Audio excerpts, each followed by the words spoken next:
mis hermosos. Entonces, ¿qué vamos a empezar a ver? Vamos a empezar a ver el libro del Pentateuco, el seminario del Pentateuco. Entonces, en este seminario vamos a empezar a ver todo lo que es la historia sagrada, ¿cierto? La Biblia, todo lo que representa la Biblia, lo que nos quiere decir, por qué es inspirada, por qué es revelada, cuándo fue creada, por qué se le da ese nombre, qué significa su nombre. Entonces vamos a ver muchas cositas de ella. Vamos a empezar respondiendo algunas preguntas que son muy frecuentes a la hora de uno empezar a leer o conocer de la palabra del Señor. Entonces vamos a empezar por qué se le conoce como Biblia. Entonces se le conoce como Biblia porque esto es una palabra que viene del griego y significa literalmente los libros. Entonces quiere decir que la Biblia es una pequeña biblioteca. Es una pequeña biblioteca que contiene varios libros. ¿Cuántos libros son realmente? Realmente son 73, son 46 del Antiguo Testamento y 27 del Nuevo Testamento. ¿Por qué se llama testamento? Se llama testamento porque hace referencia a una herencia, ¿cierto? A un legado que se le entrega a esas personas, a sus familiares, a esa gente amada, en este caso una herencia que se nos entrega a nosotros los hijos. Entonces está el Antiguo Testamento y está el Nuevo Testamento. Cuando nosotros leemos el Antiguo Testamento estamos haciendo una referencia a la antigua alianza, al antiguo pacto, y cuando hablamos del Nuevo Testamento estamos hablando de la nueva alianza, del nuevo pacto. Y ese nuevo pacto significativamente es el sacrificio de Jesucristo. ¿Qué libros tiene la Biblia? La Biblia tiene libros que relatan la historia de la salvación. Entonces tiene libros inspirados, tiene libros históricos, sapienciales, poéticos, salvíficos en general, pero ya los vamos a ir mirando con detenimiento cada uno de ellos. La Biblia va desde el Génesis hasta el Apocalipsis. Desde el Génesis, que nos habla de toda la creación, hasta el Apocalipsis, que no es para nada un libro de miedo, de terror, sino que es un libro realmente que nos muestra el amor. Y ya nos vamos a ir dando cuenta, porque les digo que de pasar de un libro que uno piensa que es miedoso, es realmente otro significado el que tiene. Entonces, en la Biblia hay autor divino y autor humano. El autor divino es Dios, cierto, que es la persona o es el Dios, es nuestro Padre, que nos entrega todos esos conocimientos, y el autor humano es aquella persona, es aquel hombre que tuvo el honor, cierto, de haber tenido en cuenta por Dios para crear su palabra, o para crear, no, para relatar su palabra salvífica. Estos autores tienen que tener tanto revelación como inspiración. Revelación e inspiración son palabras completamente diferentes, con significados completamente diferentes. Por ejemplo, revelación es que Dios piensa en revelarse de una forma, ¿cierto?, a personas que Él ha escogido y que le ha dado un significado, como pues, y lo hace esta revelación por medio de acontecimientos o por sueños, ¿cierto? Y generalmente se le hacía a los profetas. Y inspiración es un carisma. Inspiración es un carisma del Espíritu Santo a esa persona a la cual se le ha dado esa revelación. Entonces esa inspiración se le da para que esa persona tenga el conocimiento de haber puesto las palabras adecuadas, ¿cierto?, para nuestro entendimiento de la palabra del Señor. ¿En qué lenguas fue escrita la palabra de Dios? La palabra de Dios fue escrita en el Antiguo Testamento en hebreo y en arameo, y en el Nuevo Testamento fue escrita en griego. ¿Por qué estos tres idiomas?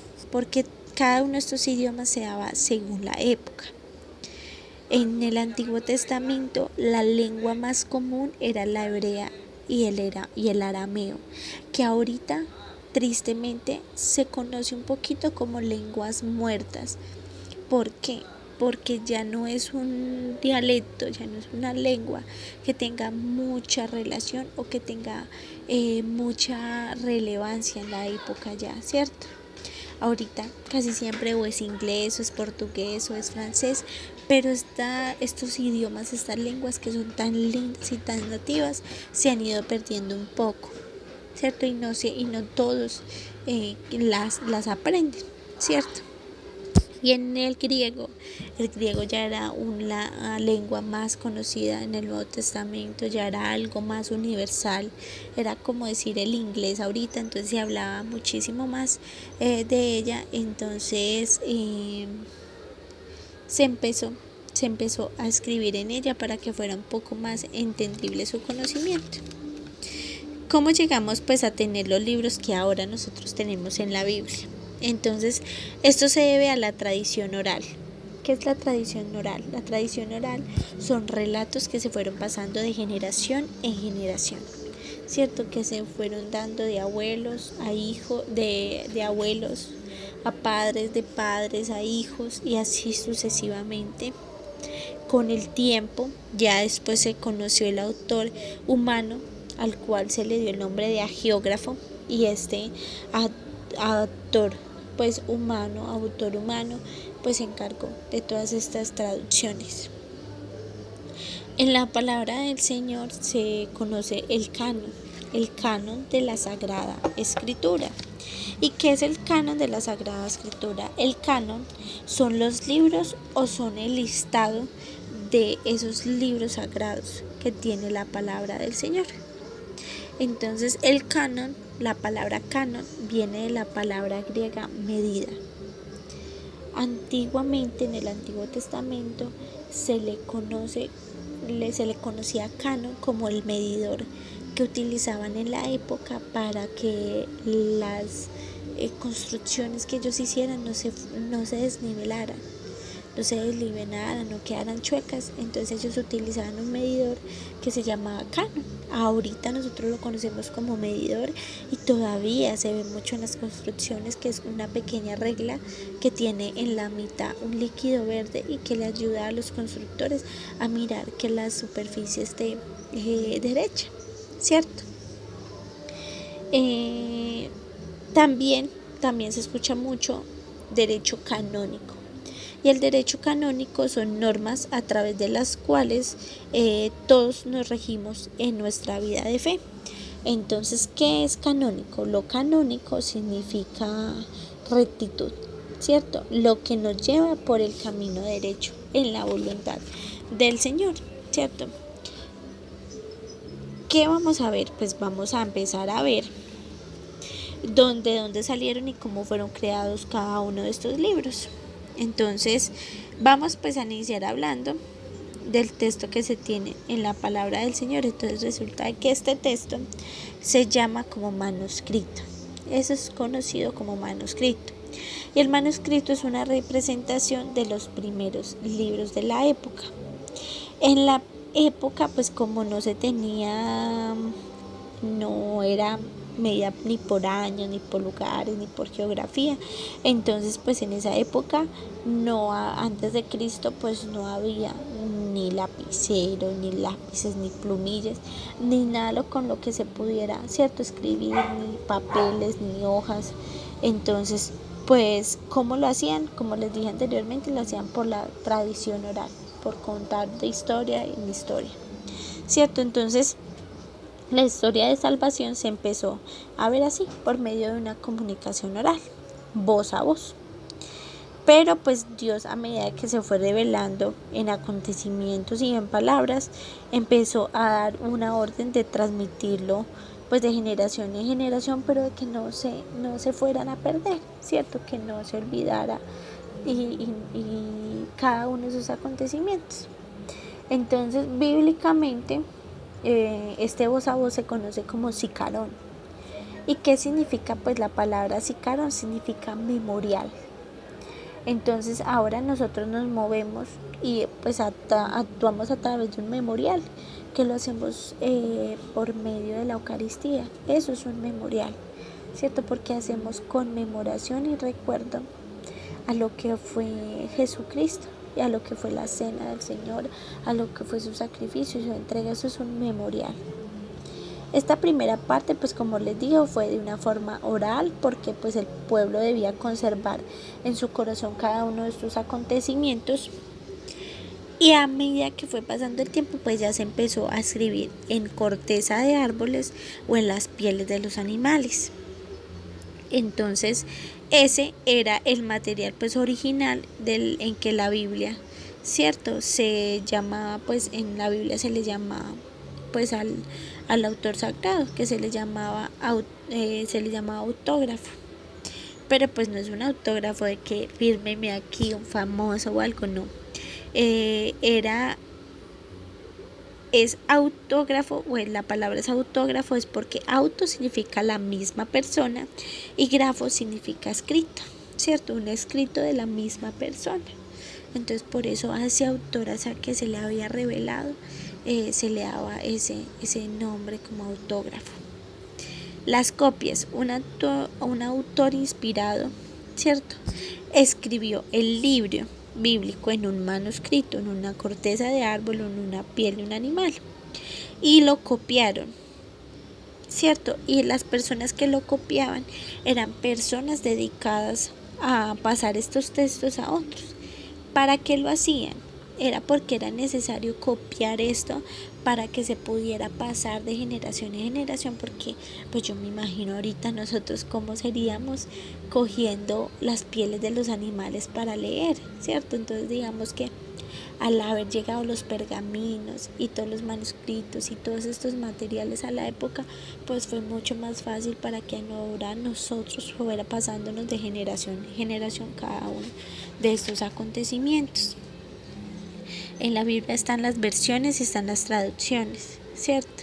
La versión original es la escrita en la corteza de los árboles, en la piel de los animales, y la traducción es la que ahorita nosotros tenemos, que es el libro sagrado, ¿cierto? ¿Por qué tenemos estos libros y no tenemos otros libros? Pues porque estos libros surgieron dentro de la tradición de una manera espontánea, ¿cierto? Y se le empezó a dar la autoridad desde los inicios por el mismo pueblo. Y la lengua, si el libro era en hebreo, pues daba una antigüedad, y si era en griego, pues se sabía que era un texto nuevo, ¿cierto? Entonces la recta doctrina, es decir, la historia, ¿cierto?, de la salvación del pueblo de Israel, era un mensaje que se relataba en los hechos del Antiguo Testamento. Entonces por eso al narrar los hechos del pueblo, entonces se sabía que era lo primero. En el Concilio Vaticano pues de Trento en el siglo XVI se le dio solemnemente el nombre de canon de la Sagrada Escritura a cada uno de esos libros que fue inspirados y revelados por Dios. Los protocanónicos son los libros aceptados a simple vista y que fueron tomados como doctrina recta a la primera vista, porque se le confirmó su lenguaje y su historia. Los deuterocanónicos son los libros que se tardaron un poquito más en su aceptación, porque no era porque no fueran inspirados o revelados, sino porque su lenguaje no era claro. Entonces era un estudio más exhaustivo para determinarlo. Y los apócrifos son aquellos libros ocultos o escondidos que realmente revelan historias que no son reveladas por el Señor, o que a simple vista se sabe que no tienen ninguna coherencia y que no relatan los acontecimientos y los hechos reales, ¿cierto? Entonces estas son como las diferencias que hay como en esto, ¿cierto? Vamos a dejar el tema por ahí para que ustedes puedan hacer sus preguntas, para que puedan ir indagando en cada una de estas, y pues en la red, en el momento de la red, pues las vamos a socializar. recuerden que los amo mucho. Para la próxima red que vamos a tener el sábado, pues espero que cada uno de ustedes tenga sus preguntitas y me las puedan hacer para socializar este tema, ¿cierto? Y cerrar estos dos primeros temas que vimos en esta charla. El Señor me los bendiga inmensamente y recuerden que los amo mucho. El Señor me los bendiga.